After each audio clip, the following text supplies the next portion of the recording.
According to the Washington Post, this is so great. This number makes me so happy. As many as 35 Democrats considering a presidential run in 2020.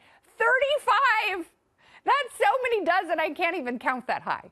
So will any of them come up with an actual strategy to win, or will they just eat each other alive and give the president a layup to another term? Joining me now, comedian and host of the podcast, The Dennis Miller Option. Dennis Miller is back. Welcome back.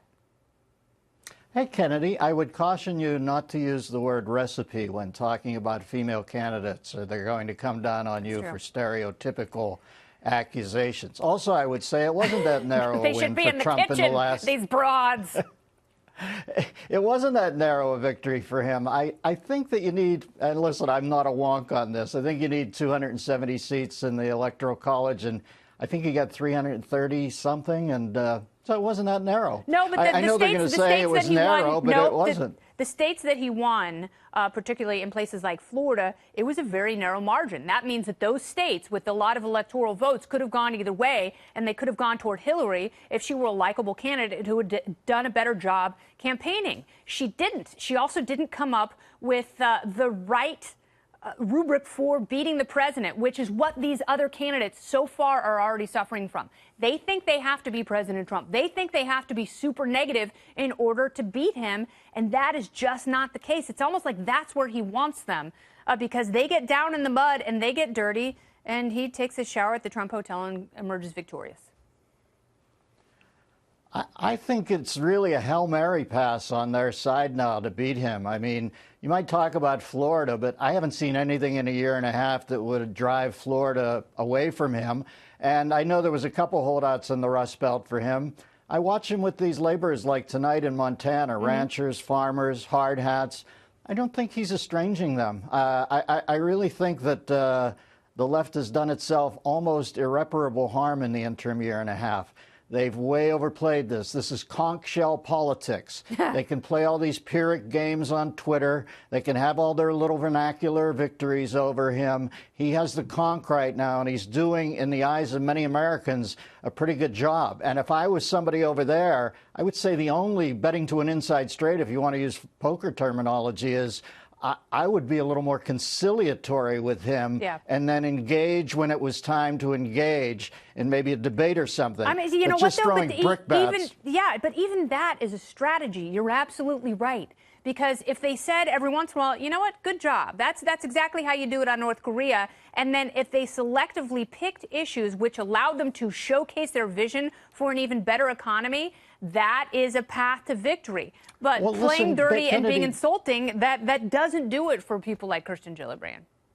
He's very boring.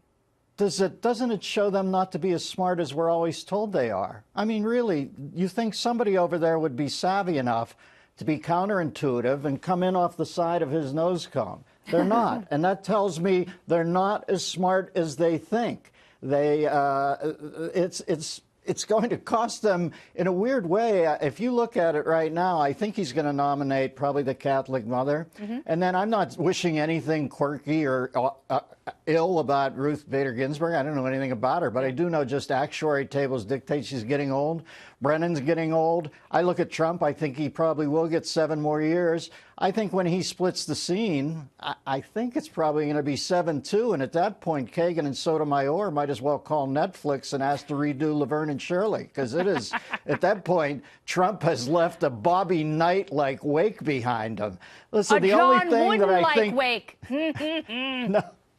I think that the Democrats should assuage some of their apprehension in this. Mitch McConnell's making a huge tactical error by not going to a simple majority on a lot of this stuff. The Democrats are so angry right now. I guarantee you, if they're talking about packing the court, if they're talking about gerrymandering, if they're talking about no borders, I certainly think that they will be, talking about going to a simple majority the second they take the Senate over, the Yeah. second. So in a way, if I was a Democrat right now, I'd say, yeah, we're about to get our head handed to us in the Supreme Court, but we're the ones who make the court system so powerful. We always pick that Ninth Circuit. We overrule the will of the people. But what we'll do now is at some point, they'll go like that to a 50-49 thing if they take back over the Senate. So that's the only thing I think they have right now. I don't think Gillibrand or any of these people look all that presidential, and indeed they look a little whiny. And I don't know if you want to throw whiny at this guy. Like him or not,